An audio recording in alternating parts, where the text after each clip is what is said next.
නමෝ තස්ස භගවතෝ අරහතු සම්මා සම්බුද්දස්ස.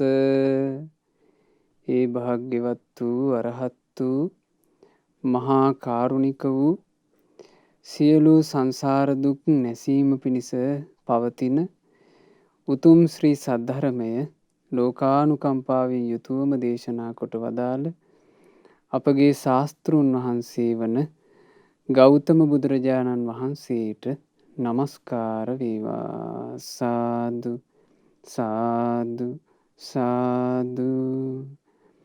මාගේ ගුරු දේවෝත්තම පරම පූජනීය පින්වත් ලොකු ස්වාමීන් වහන්සේට ගෞරවාදර වන්දනාව වේවා. සාදු සාදු සාදු. ගරුතර මහා සංඝරත්නයන් අවසරයි, ශ්‍රද්ධාවන්ත වාසනාවන්ත පින්වතුනේ, අද දවසේ මේ උතුම් සද්ධර්ම දේශනාව සඳහා බැතිබර දායකත්වයේ අනුග්‍රහය දරනු ලබන්නේ 2021 පෙබරවාරි මාසයේ 2 වෙනි දින කොරෝනා වසංගතයේ හේතුවෙන් මිය පරලෝ යන්ට යෙදුනා වූ රාගම පදිංචිව සිටි වෛද්‍ය ගයාන් දන්තනාරායන ඒ පින්වත් මහත්මයාට පරලොව ජීවිතයට පින්පෙත් අනුමෝදනා කිරීම පිණිස ෆැමිලි මෙඩිසන් පශ්චාත් ඩිප්ලෝමා 2020-2021 කණ්ඩායමේ ඒ වෛද්‍ය පින්වත් පිරිස විසින් තින් තමන්ගේ වෛද්‍ය වෘත්තිය තුළ තව බොහෝ දෙනෙකුගේ ජීවිත ගලවා ගනිමින් ජීවිත සුවපත් කරමින් සිටපු ඒ වෛද්‍යතුමාට, පින්වත් වෛද්‍ය ගයාන් දන්තනාරායන මහත්මයාට කොරෝනා වසංගතයේ හේතුවෙන්, කොරෝනා වෛරසයේ හේතුවෙන් හදිසියෙම මිය පරලෝ යන්ට සිද්ධ වුණා. ඉතින් එතුමාට පින්පෙත් අනුමෝදනා පිණිසයි අද මේ උතුම් ධර්මය බුදුරජාණන් වහන්සේ දේශනා කොට වදාළේ මේ ජීවිතය ගැන. අනිමිත්ත මනඤ්ඤාතං මච්ඡානං ඉද ජීවිතං කසිරංච පරිත්තංච තංච දුක්ඛේන සංයුතං. මේ මිනිස්යාගේ ජීවිතයට ඊතා කෙටි කලකට ලැබූ ඊතා අල්ප ආයුෂයක් ඇති මේ මනුස්ස ජීවිතයට මරණය අතවනනා තැනකට කිසිදු නිමිත්තක් නැත්තේය. මේ මිනිස්යාගේ ජීවිතයට මරණය පැමිණෙද්දී එයට වයස් බෙහෙදයක් නැත්තේය. මරණය පැමිණෙද්දී එයට ಜಾති බෙහෙද නැත්තේය. මරණය ජීවිතයට පැමිණෙද්දී එයට ආගම් බෙහෙද නැත්තේය. ඇතැම්හු හදිසි අනතුරු වලින් මිය යන්නේය. ඇතැම්හු ලෙඩ දුක් වලින් මිය යන්නේය. ඇතැම්හු ආයු කෙලවර කොට මිය පරලෝ යන්නේය. නහිසෝ උපක්කමෝ අත්ති යේන ජාතා නමියරි. මේ මනුලොව යමෙක් උපන්නා නම් ඒ උපන් කෙනාට නොමැරී සිටීම පිණිස කිසිදු උපක්‍රමයක් නැත්තේය. ජරම්පි පතවා මරණං. වයසට ගොස් මිය යන්නේමය. ඒවං ධම්මාහි පානිනෝ. මේ වනාහි සියලු සත්වයන්ගේ ධර්මතාවයයි. අපි හැමදෙනාගේ ජීවිතවලට ඒ මරණය පැමිණෙනවා. මරණය කරා ඇදෙමින් තියෙන ජීවිතයක් තමයි පින්වතුනි අපි හැමදෙනාම මේ උරුම කරගෙන ඉන්නේ. රෑ වෙනවා, දවල් වෙනවා, ටිකෙන් ටික ආයුෂ ගෙවි යනවා. ඒ ආයුෂ ගෙවිමින් අපි හැමදෙනාත් මරණය කරා ඇදෙනවා. මරණය කරා ඇදෙන ජීවිතවල මිනිස්සු නොයෙක් දේ කරද්දී අපි අද මේ මරණය කරා ඇදෙන ජීවිතය උරුම කරගෙන බණපදයක් අහන්නයි මේ සූදානම.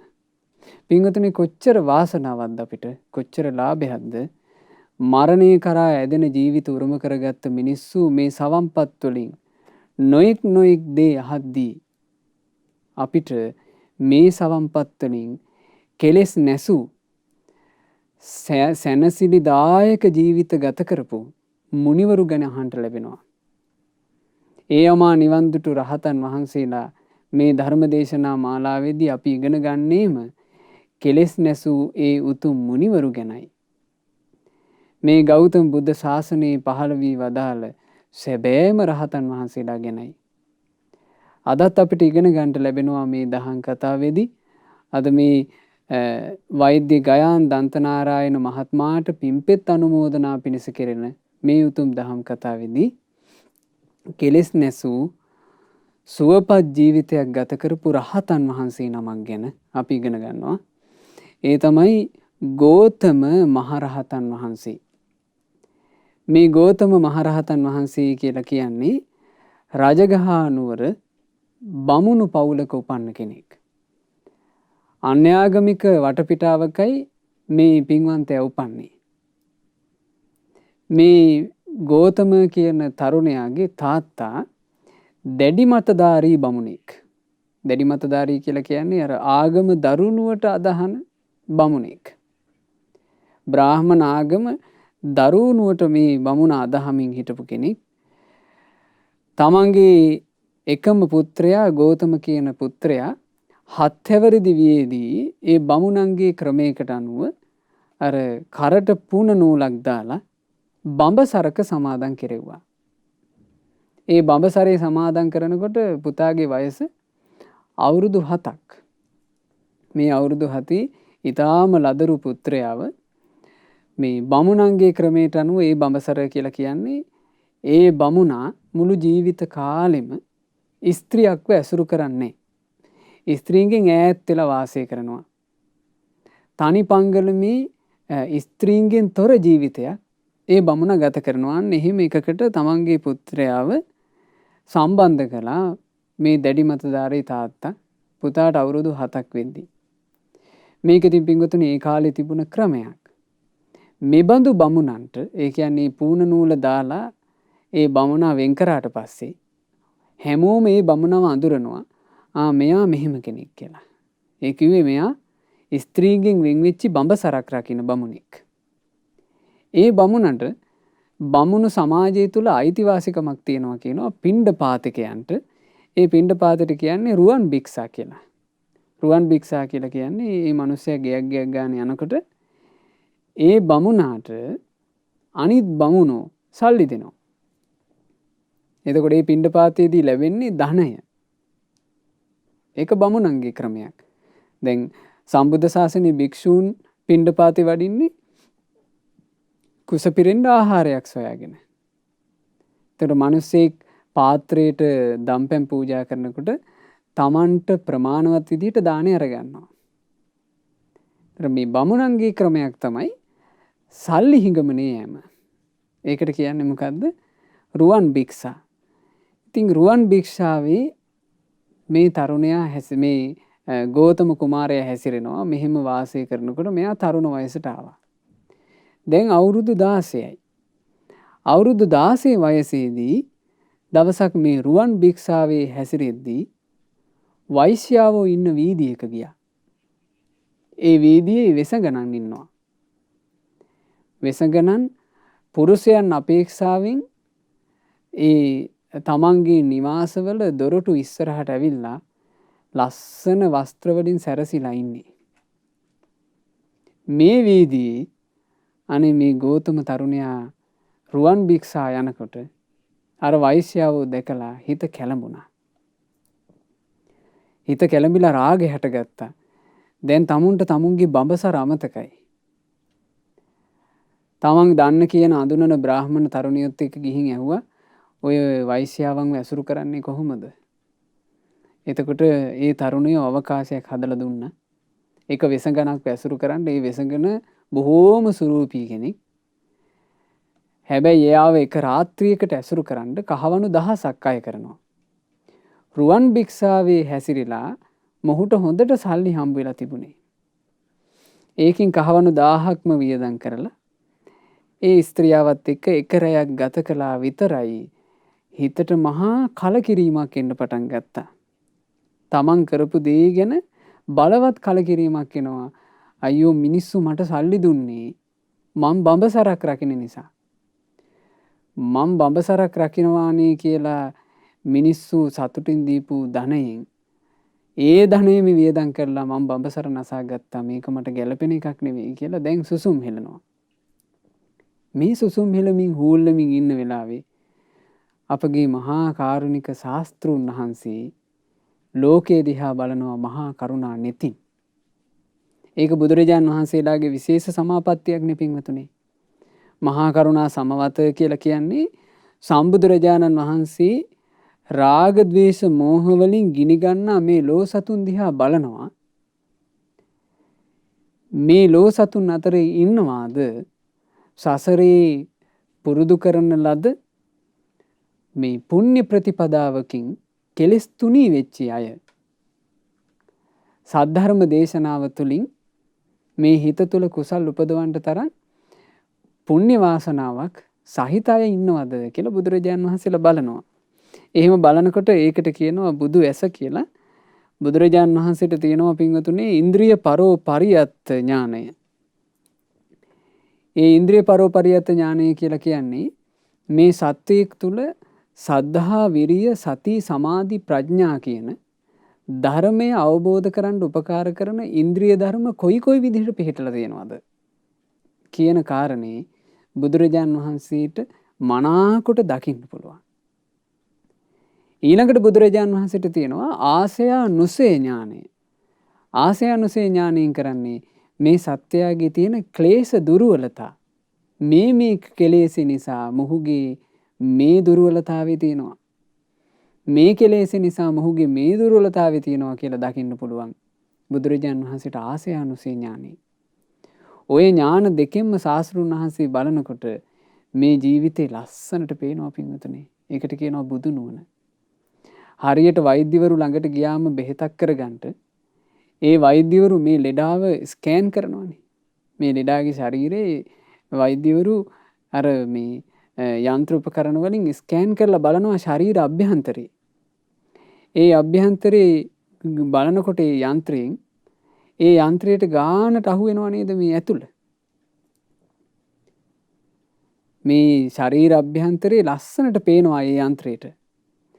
එතකොට වෛද්‍යවරුන්ට පුළුවන් මේ ශරීරයේ මේ මෙතන දෝෂයක් තියෙනවා. මේතන දෝෂයක් තියෙනවා.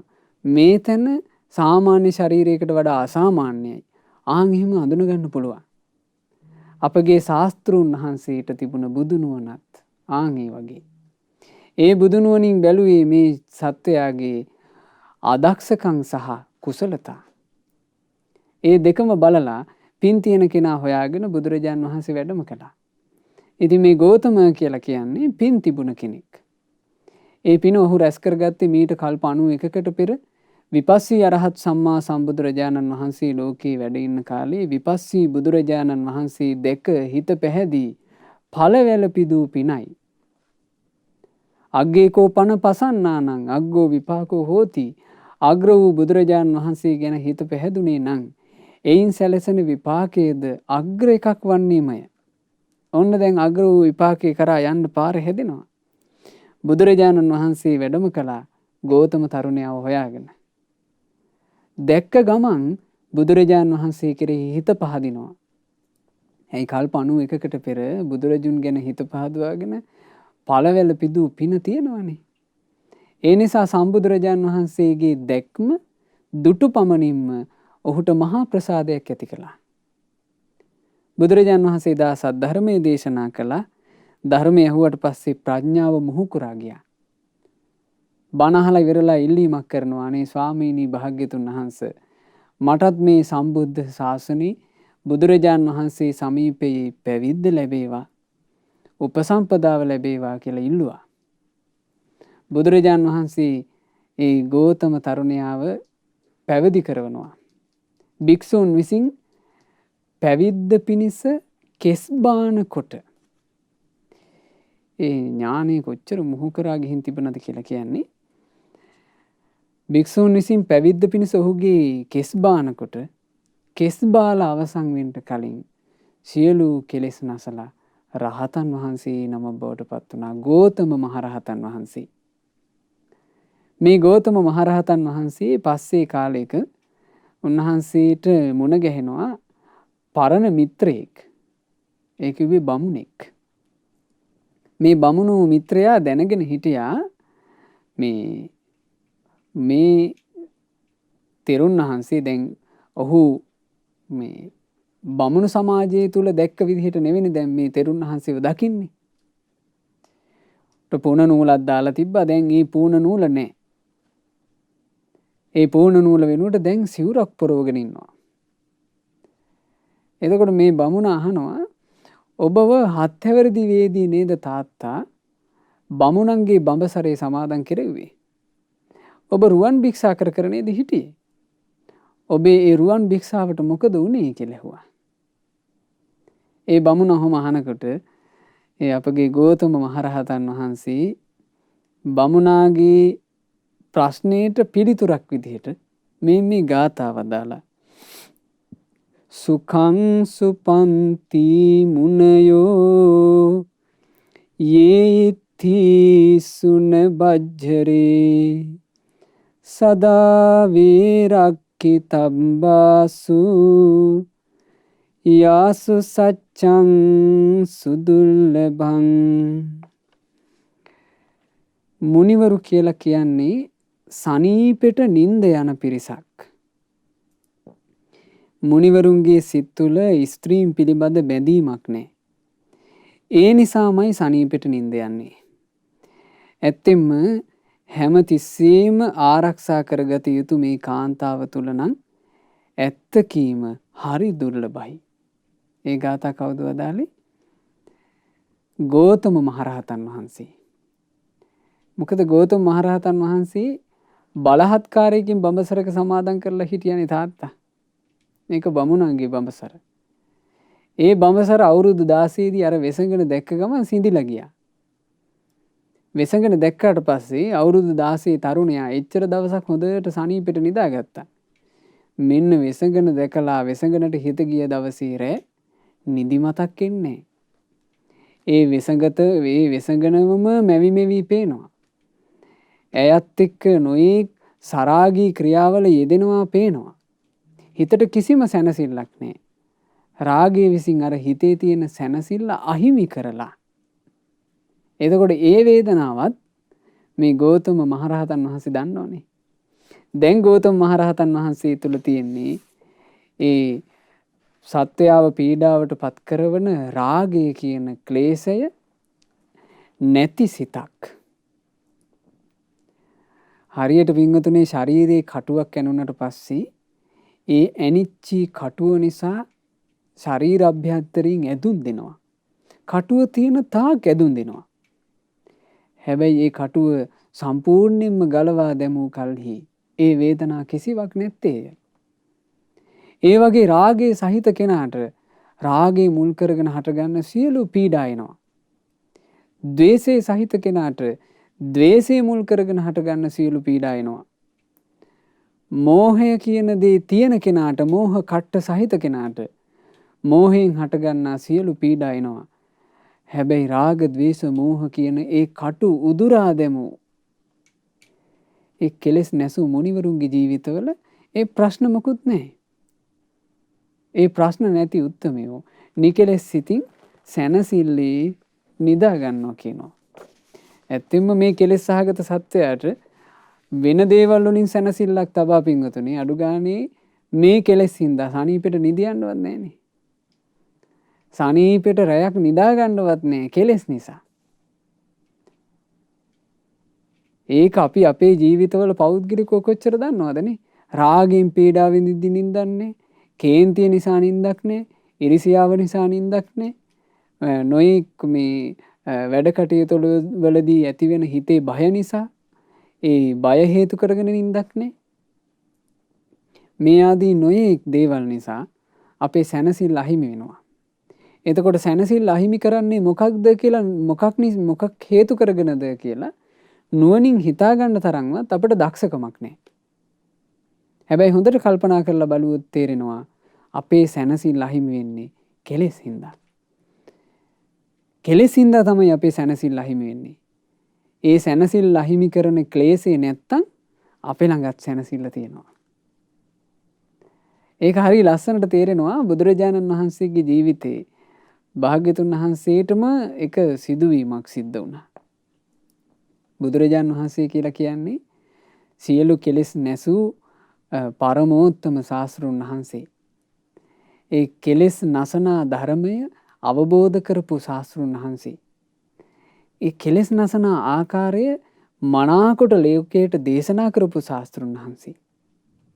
ඒ බුදුරජාණන් වහන්සේ දවසක් අලව්නුවර ඇට්ටේරියා වනයේ හරක් යන මාර්ගයේ අසල තන ඇතිරියක වැඩ ඉන්නවා.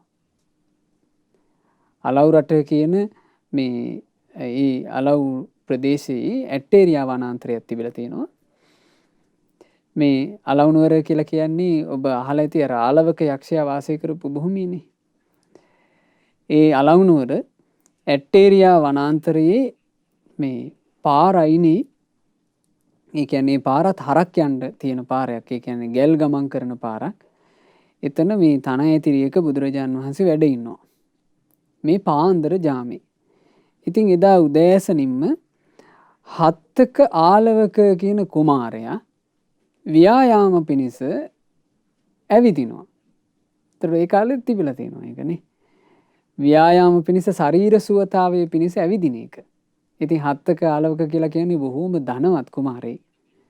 මේ හත්තක ආලවක කුමාරයා එදා ව්‍යායාම පිණිස මේ ඇවිදිමින් ඉන්නවා. ඇවිදිමින් ඉද්දි මේ පාන්දර ජාමේම බුදුරජාණන් වහන්සේ රුක්සෙවණේ වැඩ ඉන්නවා දැක්කා.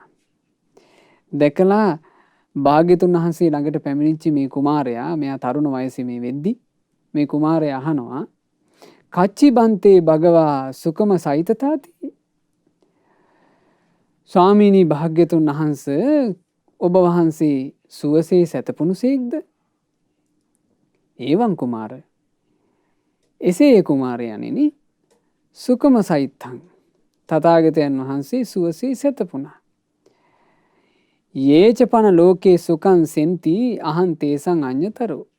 ඒ වගේමයි කුමාරය, මේ ලෝකේ යම් කෙනෙක් සුවසේ සැතපෙනවා නම් තථාගතයන් වහන්සේ ඒ අතර කෙනෙක් කියලා දරා ගන්න කිව්වා. එතකොට මේ තරුණ කුමාරයා ලස්සන කතාවක් කියනවා. සීතා භන්තේ හේමන්තිකා රත්ති. ස්වාමීනි, මේ හිම වැටෙන රාත්‍රියක් නේ තිබුණේ. හිම වැටෙන රාත්‍රිය කොච්චර සීතලද? අන්තරට්ටකෝ හිමපාත සමයෝ. ස්වාමීනි, දැන් මේ පැත්තට දවස් 8ක් තිස්සේම හිමපතනය වෙනවා. කරා ගෝකණ්ඨකා හතා භූමි. ස්වාමීනි, මේ භූමියත් මේ පොළවත් හරක් ගිහිල්ලා හරක්ගේ කුර වැදිලා හොඳටම කැඩිලා කර්කස පොළවක් තියෙන්නේ. තනුකෝ පන්න සන්තරෝ. ඔබ වහන්සේ ඔය වැඩ ඉන්න තැන තනකොළ ටිකත් හරි තුනි. ගණට සනීපෙට තනකොළ වැවිලා නැහැ. විරලානි රුක්ඛස්ස පත්තානි. ඔබ වහන්සේ මේ වාඩි වෙලා ඉන්න රුක්ෂයේත් කොළ නැහැ. කොළ හලි අඩුවෙන් තියෙන්නේ. ඒ කියන්නේ කොළ තිබුණා නම් අර හිමපතනේ වෙන එක පොඩ්ඩක් හරි වලකිනවනේ. එහෙම කොළත් නැහැ. සීතානි කාසායානි වත්තානි. ස්වාමීනි, ඔබ වහන්සේ ඔය පොරවගෙන ඉන්න මේ කසාවත සීතලට ඔරොත්තු දෙන්න තරම් ඝන එකක් නෙමෙයි. ඕකත් හරි තුනි. සීතෝච වේරම්භ වාතෝ වාති. ස්වාමීනි, මේ හමන හුළඟ හොඳටම සීතලයි. ඒත් ස්වාමීනි භාග්‍යතුන් වහන්සේ මෙහෙම කියනවා. කුමාරයාණෙනි, මං සුවසේ සැතපුණා මේ රාත්‍රියේ. ඒ විතරක් නෙවෙයි, මේ ලෝකේ යමෙක් සුවසේ සැතපෙනවා නම් මමත් ඒ අය අතර කෙනෙක් කියලා දරා ගන්නට කියලා එහෙම කතාවකුත් කියනවා. ස්වාමීනි, මට මේක තේරෙන්නේ නැහැ කිව්වා. තේනහි කුමාර තඤ්ඤේ වෙත්ත පටිපුච්චිස්සාමි. එහෙනම් කුමාරේ, මං ඔබගෙන් ප්‍රශ්න අහනවා. ඔබමයි උත්තර දිය යුත්තේ. තංකිම්මඤ්ඤසි කුමාර. කුමාරේ, ඔබ මොකද්ද හිතන්නේ? ඔන්න එක්තරා ගෘහපතියෙකුට හෝ ගෘහපති පුත්‍රයෙකුට බොහොම ලස්සන ගෙදරක් තියෙනවා. මේ ගෙදර ස්වභාවය මෙහිමයි. මේක ගේ ඇතුළත පිටත හොඳට හදපු එකක්. ඊළඟට ඇතුළට හුලං එන්නේ නැති වෙන විදිහට හොඳට දොර ජනෙල් හිර වෙන්න වහන්න පුළුවන්. ඒ මන්දිරේ කාලවර්ණ පළස් අතුරලා තියෙනවා. ඊළඟට සුදු එළුලම් වලින් කරපු පළසුත් අතුරලා තියෙනවා. ඝන එළුලම් වලින් කරපු පළස් අතුරලා තියෙනවා. කදලිමුව සමින් කරපු කලාල, ඊළඟට හිස දෙපැත්තට රතු විල්ලුද කොට්ට තියලා රතු උඩුවියම් බැඳපු වටිනා යහන් ආදියත් මේ ගෙදර තියෙනවා. ඒ කියන්නේ පින්වතුනි මේ ඒ කාලේ තිබුණ බොහෝම සුඛෝපභෝගී දේවල්. තෙල් පහනුත් දැල් වෙනවා. ඒ කිව්වේ මේ කාමරය ඇතුලේ මේ යම් හෝ සිසිලසක් තියෙනවා නම් ඒ සිසිලසත් දරා ගන්න බැරි වෙන විදිහට සීතල නොවෙන්න කාමරේ රත් වෙන්න තෙල් පහන් දැල් වෙනවා. සොඳුරු ලලනාවෝ 4 දෙනෙක් ඊතා සිත් ගන්නා අයුරින් ඒ තරුණයාට උපස්ථාන කරනවා. දැන් මේ කාමරේ ඇතුලේ තරුණයෙක් ඉන්නවා අර හොඳ හිසටයි පයටයි දෙකටම කොට්ට තියෙන ඇඳේ හාන්සි වෙලා.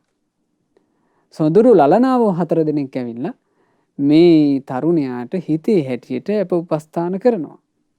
පින්වත් කුමාරයාණෙනි ඔබ මොකද්ද මේ ගැන හිතන්නේ? අර පුද්ගලයා සුවසේ නිදා ගනීද නැද්ද? එතකොට මේ කුමාරයා කියනවා ඉතින් මොහු තරුණයෙක්නේ. ඒ වගේම මොහු සාමාන්‍ය මේ වගේ සැපයක් පතන කෙනෙක්නේ. සාමාන්‍යයෙන් අපේ ජීවිතේ අපේ තියෙන හීනවල තියෙන පින්වතුනි මේවා නෙමෙයිද? සාමාන්‍ය මිනිස්සුගේ තියෙන හීන හොඳ සුඛෝපභෝගී ගෙදරක්, සුව පහසු යාන වාහන, සැනසille ඉන්න, හොඳ යහනක සැතපෙන්න මේවා නේද මිනිසුන්ගේ හීන? එතකොට මේ ධනවත් කුමාරයාටත් මේක ඇහුවම හරි සතුටු හිතුණා. ඔහු කියනවා සුඛංසෝ බන්තේ සායෙය. ස්වාමීනි ඒකාන්තයෙන් මෙයා සුවසේ සැතපෙනවා. ඒ විතරක් නෙමෙයි ස්වාමීනි, මේ ලෝකේ යමෙක් සුවසේ නිදනවා නම් මට හිතෙන්නේ ඒ පුද්ගලයා ඒ අය අතර කෙනෙක් කියයි. තංකින් මඤ්ඤසි කුමාරය එහෙමනම් ඔබ මොකද්ද මේ ගැන හිතන්නේ? දැන් ඔබ දුන්න උත්තරේ ඕකනේ. දැන් ඔබ මොකද්ද හිතන්නේ? ඒ ග්‍රහපතියාට වේවා, ග්‍රහපති පුත්‍රයාට වේවා, අර ඇඳේ හාන්සි වෙලා ඉන්න කෙනාට රාගයෙන් හටගත්ත කායික හෝ මානසික හෝ දැවිලි තිබේ නම් ඒ බඳු රාග දැවිලි සහිත ඔහු සුවසේ නිදා ගනීද දුකසේ නිදා ගනීද? එතකොට මේ තරුණයා ඥානවන්තයි. මෙයා කියනවා ස්වාමීනි ඔහුට සුවසේ නිදියන්ට වෙන්නේ. ඇයි? රාගෙන් ඔහු පිච්චෙනවා. රාගෙන් ඔහු ඇවිස්සිලා. ඒ රාග පිස්සුවෙන් ශරීරයක් දැවෙනවා, හිතත් දැවෙනවා. ඔහුට මොන නින්දක්ද? ඊළඟට බුදුරජාන් වහන්සේ අහනවා කුමාරය ඔහුට ද්වේෂය දුරු කරලා නැති නිසා ද්වේෂෙන් හටගන්න හිතවිලි ඔහුට තියෙනවා.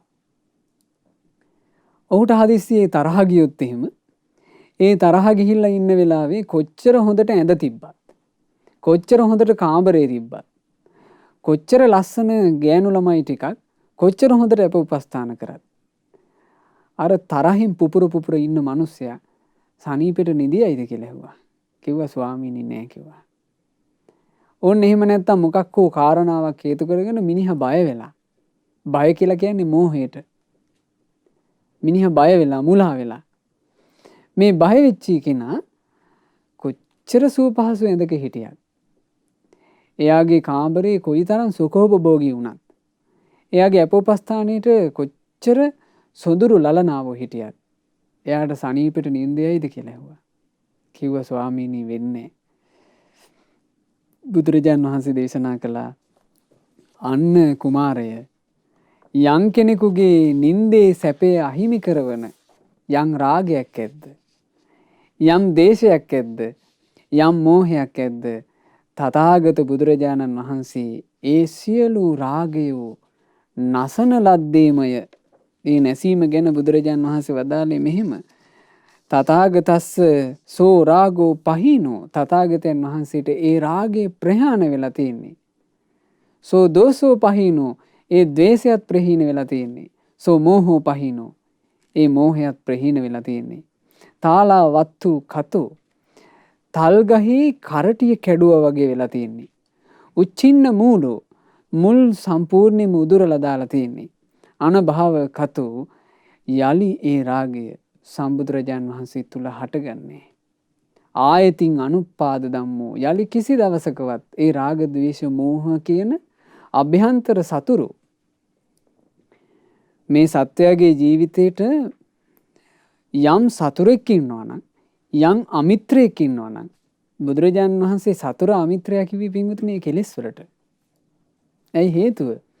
කෙලෙස් සහගත සත්වයා තමයි ඒ කෙලෙස් වලින් සසරට අරන් යන්නේ.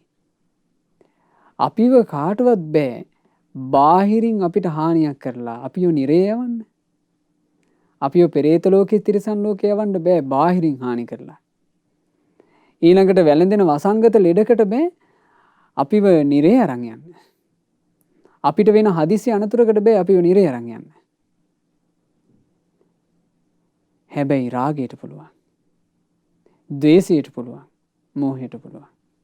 ඒ රාග ද්වේෂ මෝහ මුල් වෙලා යම් තාක් අකුසල් හට ගන්නවද ඒ අකුසල් ජාලයටම පුළුවන් මේ සත්‍යව සසරට අරන් යන්න.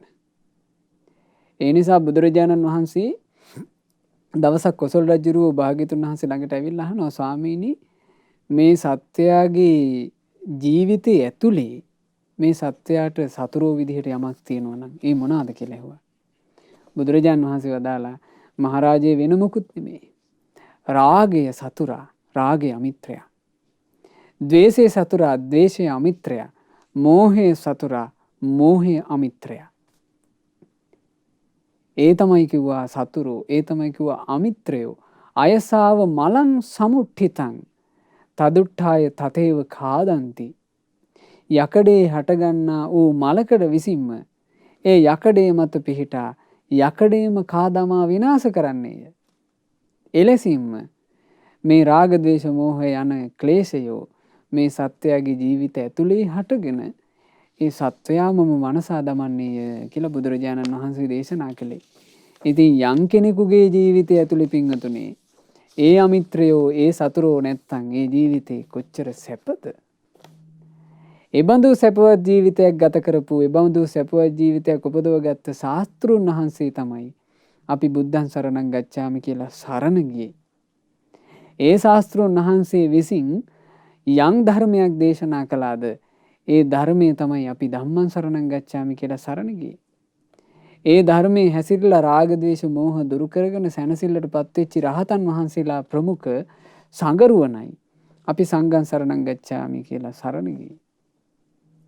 බුදුරජාණන් වහන්සේ ওই කාරණාව ඒ හත්තක ආලවක තරුණයාට කියලා දීලා මෙන්න මේ ගාථාත් වදාලා සබ්බතාවේ සුඛං සේති බ්‍රාහ්මනෝ පරිනිබ්බුතෝ යෝන ලිප්පති කාමේසු සීති භූතෝ නිරූපදී.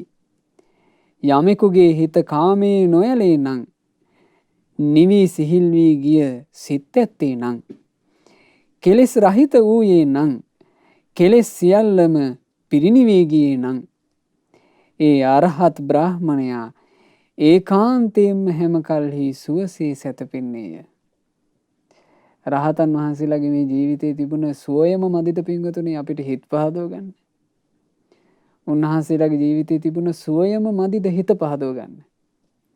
සරාගී බවක් නැති, කේන්තියක් නැති, වෛර කරන්නේ නැති, කුහකකම් නැති, ඉරිසියාවල් නැති කොච්චර සැනසිලිදායක හිත්ද? කොච්චර සැනසිලිදායක ජීවිතද?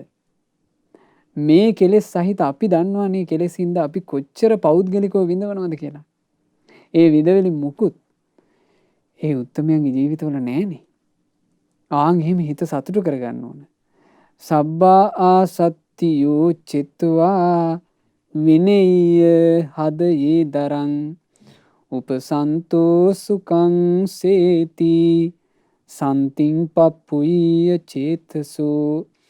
සකල විද තණ්හාවම සිඳ දමා හෘදයේ ඇති කෙලෙස් පීඩා බැහැර කොට සිටින චිත්ත සාන්තියටපත් වූ ඒ උපශාන්ත මුනිවරු තමයි සුවසීම සැතපෙන්නේ. ඒ උපශාන්ත මුනිවරු මේ ලෝකේ පහළ වුණේ සම්මා සම්බුදුරජාණන් වහන්සේගේ බුද්ධ ශාසනය විතරයි. බුද්ධ ශාසනයේ පමණයි ඒ උතුම් රහතන් වහන්සේලා පහළවන්නේ. ඒකට හේතුව රාග ද්වේෂ මෝහ කියන මේ කෙලෙස් නසනා වැඩපිළිවෙල ඇත්තේ සම්බුද්ධ ශාසනය තුල පමණක්ම නිසාය.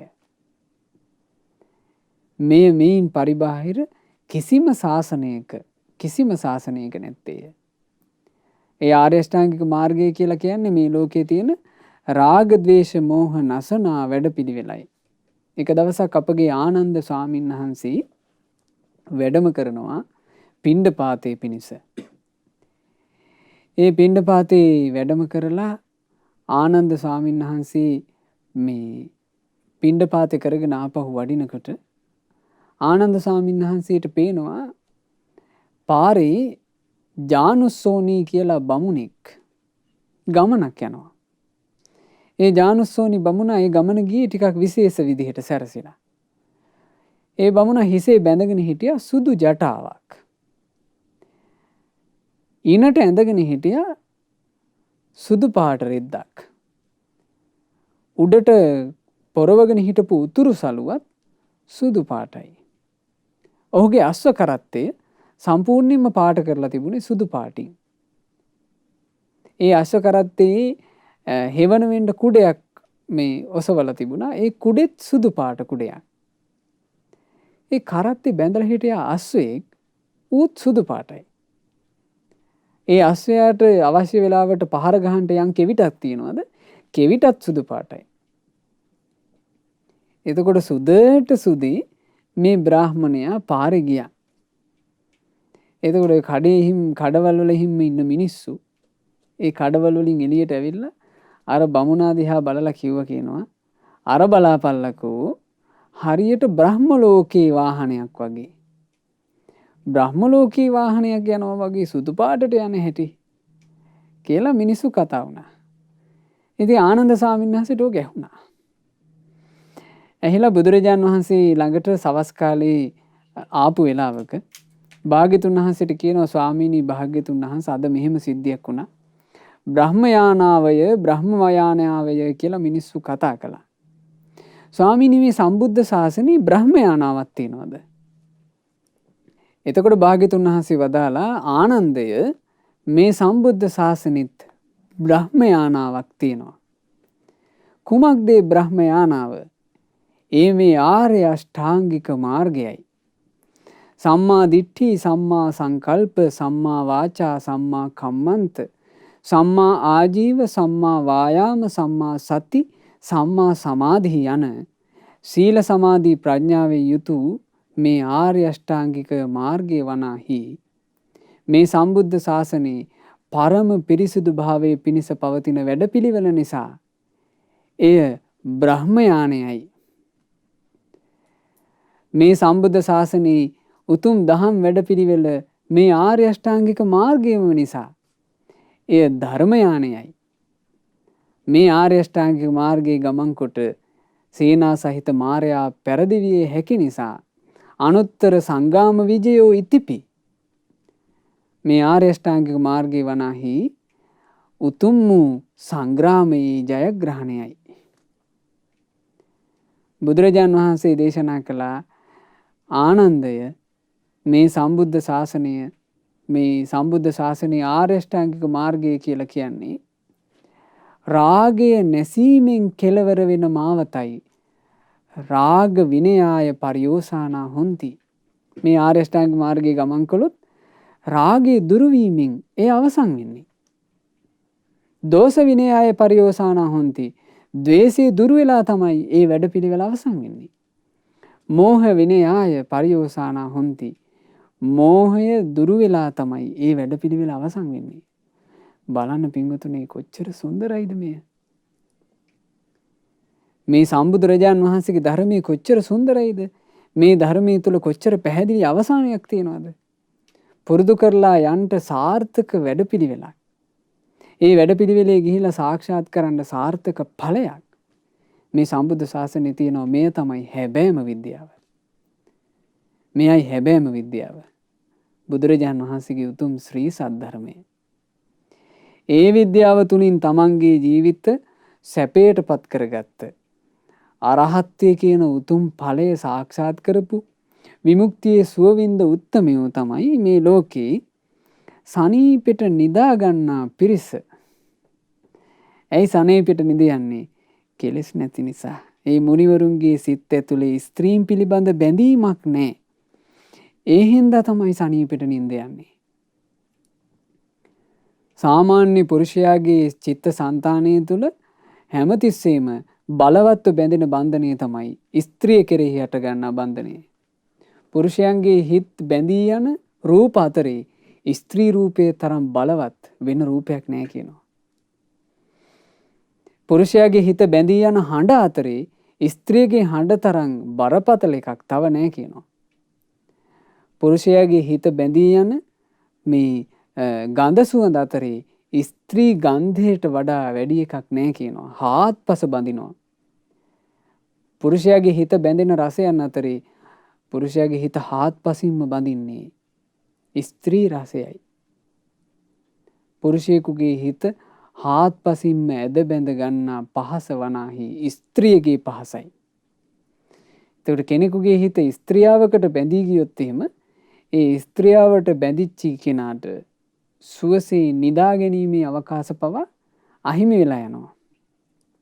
හැබැයි මුනිවරුන්ගේ సంతානය තුළ ඒ කිලිසිහිම කෙලෙස් ගැටයක් නැති නිසා ස්ත්‍රියක් කෙරෙහි හිත බැඳී යන සරාගී සංකල්පන මොකුත් ඒ උත්තමයන් වහන්සේලාගේ හිත ඇතුලේ නැති නිසා උන්වහන්සේලා සැනසille සැතපුණා.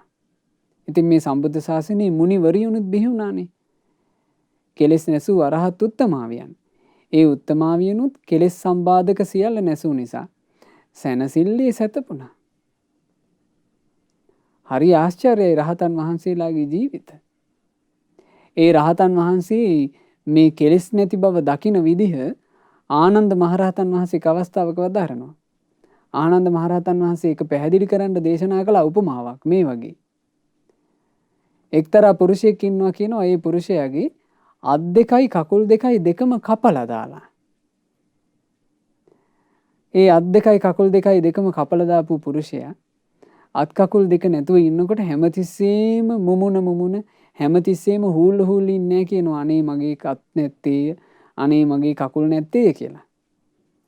යම් වෙලාවක එයාට අත සිහි කරන්න උනොත් එහෙම එයා අත ගැන සිහි කරද්දී එයාට තේරෙනවා කියනවා මට අතක් නැහැ.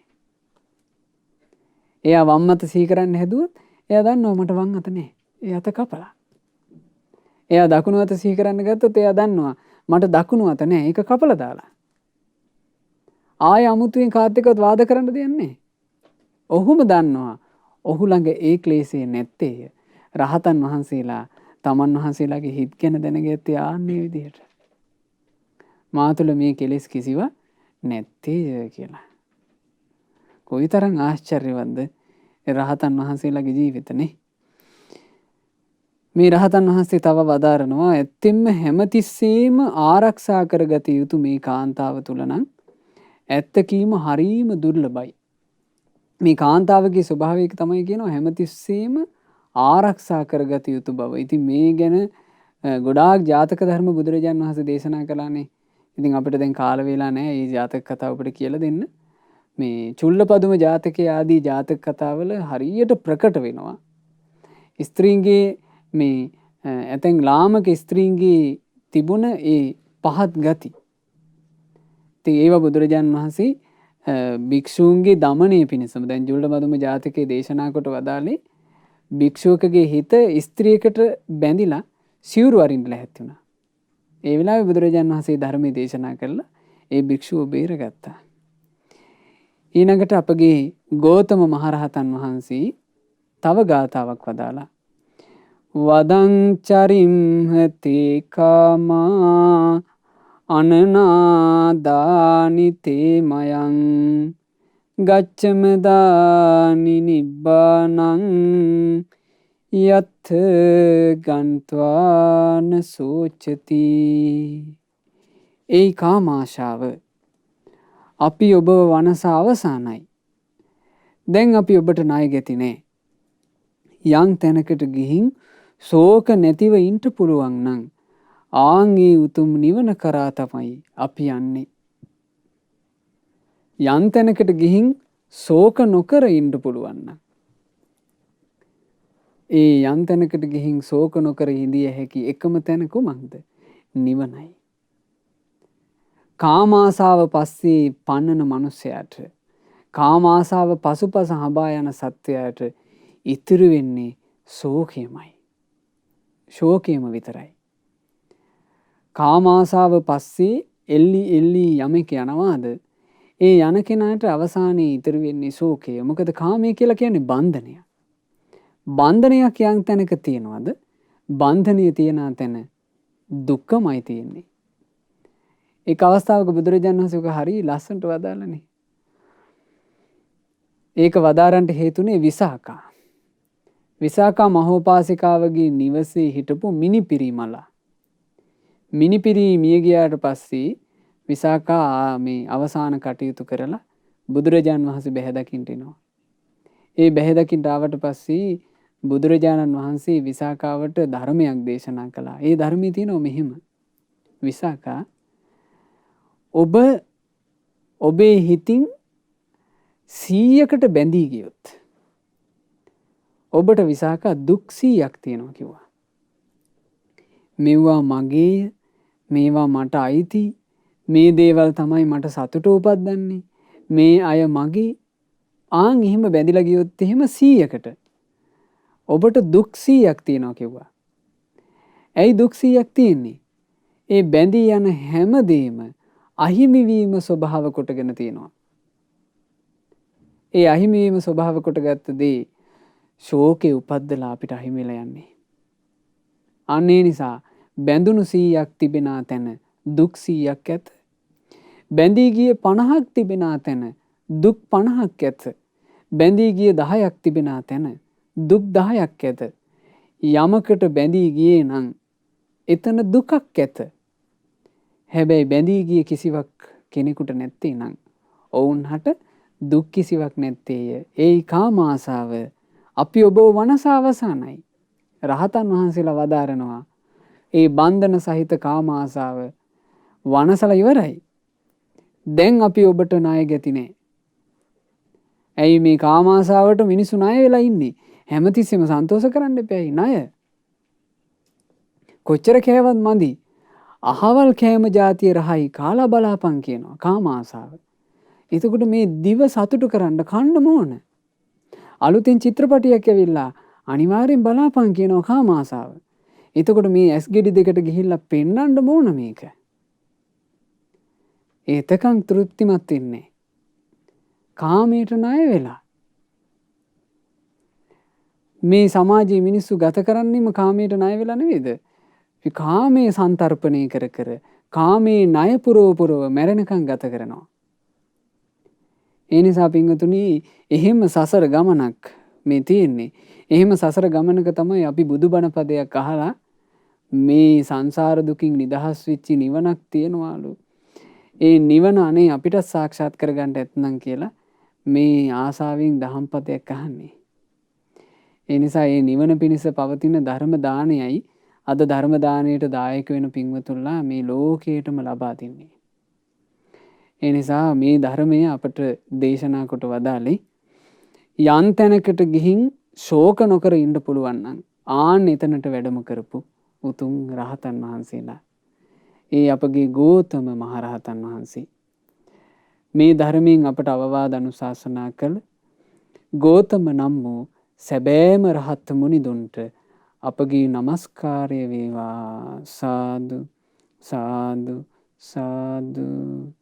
ඒ ගෝතම මහරහතන් වහන්සේ ඇතුළු මේ සම්බුද්ධ ශාසනයේ පහළ වී වදාළ උතුම් රහතන් වහන්සේලා යම් අමා නිවනක සැනසුණාද අපටත් ඒ අමා මහ නිවන අවබෝධ කරගන්නට ලැබේවා. සාදු සාදු සාදු. අප විසින් රැස් කළා වූ සියලු පුණ්‍ය ධර්මයන් සක්දෙවිඳුන් සතරවරන් දෙවිවරුන් සෙන්පති දෙවිවරුන් ප්‍රධාන සදෙව් ලෝකවාසී දෙවියෝද සෙන්පති දෙවිවරුද අපගේ ඉෂ්ඨකාමී හිතකාමී දෙවිවරුද සතුටින් අනුමෝදන්ව දෙවියෝ දිවි අසීසුරින් වැඩේවා.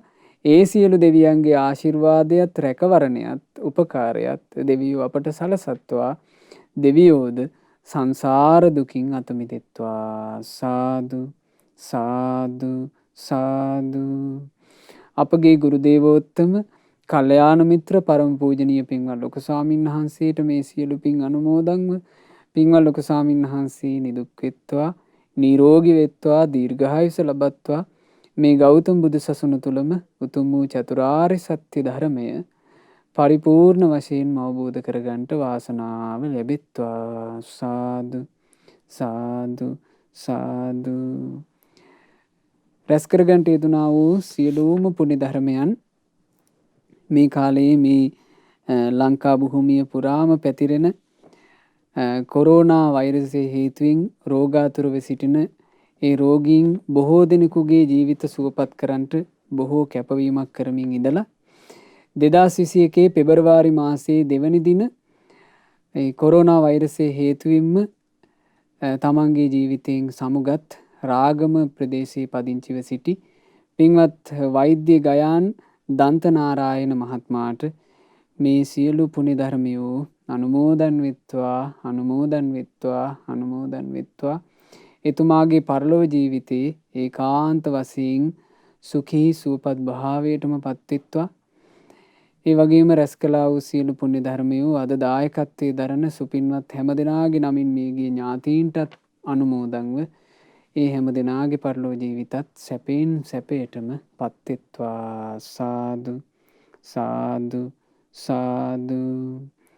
රැස් කළා වූ සියලුම පුණ්‍ය ධර්මයන් වෛද්‍ය ගයාන් දන්තනාරායන මහතාගේ සුජීවත්ව සිටින ආදරණීය බිරිඳටත් දෙමාපියන් සහ පවුලේ ඥාති හිත මිත්‍රාදීන් සෑම සියලු දෙනාට අනුමෝදන් වේ. සියලු දෙනා නිදුක් වෙත්වා, නිරෝග වෙත්වා, සුවපත් වෙත්වා, දීර්ඝායුෂ ලබත්වා. නිරතුරුව කල්යාණ මිත්‍ර ඇසුර ලබමින් සුවසේ ධර්මයේ හැසිරෙන්නට ලැබෙත්වා. ඒ වගේම අද දවසේ මේ උතුම් සද්ධර්ම දේශනාව සඳහා දායකත්වයන් එකතු කරනු ලබන ෆැමිලි මෙඩිසින් පශ්චාත් ඩිප්ලෝමා 2020-2021 කණ්ඩායමේ ඒ වෛද්‍ය පින්වත් සෑම සියලු දෙනාට මේ සියලු පින් අනුමෝදන්ව ඒ සියලු දෙනාට සියලු යහපත අභිවෘද්ධිය සැලසේවා. ඒ කරන කියන රැකී රක්ෂා ආදිය කිසි කරදරයකින් බාධාවකින් තොරව සුවසේ කරගන්න ලැබේවා. කල්යාණ මිත්‍ර ඇසුරේ සුවසේ ගුණදහම් වඩමින් පින් රැස් කරමින් ධර්මයේ හැසිරලා ඒ සියලු දෙනාට ගෞතම සාසනය තුල සුවසේ ධර්ම අවබෝධ කරන්ට මේ ධර්ම දානමය පින ඒකාන්ත වශයෙන්ම හේතු වාසනා වෙත්වා. සාදු සාදු සාදු. අද ධර්ම දානය සඳහා දායකත්ව දරන පින්වතුන්ලා බලාපොරොත්තු වෙන ආකාරයෙන්ම කොරෝනා වෛරසය හේතුවෙන් රෝගාතුරව සිටින ලක්වාසී ලෝකවාසී සියලු දෙනාට ඉක්මනින්ම නිදුක් නිරෝග සුවපත් භාව ලැබෙත්වා. සාදු සාදු සාදු. අපි සෙත් ප්‍රාර්ථනා කරනවා ශ්‍රද්ධා මාසික ධර්ම දාන සමාජිකාවන්ටත් ශ්‍රද්ධා කාර්ය මණ්ඩලයේ සියලු දෙනාටත් සුපින්වත් ඔබටත් මේ සියලු පින්වල ආශිර්වාදයෙන් ගෞතම සාසනය තුල ධර්ම අවබෝධ කිරීමේ අවකාශ සැලසේවා. හැම දිනාටම තෙරුවන් සරණයි. නමෝ බුද්ධාය. මෙවැනි වටිනා ධර්ම දේශනා ශ්‍රවණය කිරීමට ශ්‍රද්ධා ඩේලි YouTube චැනලය සබ්ස්ක්‍රයිබ් කරන්න.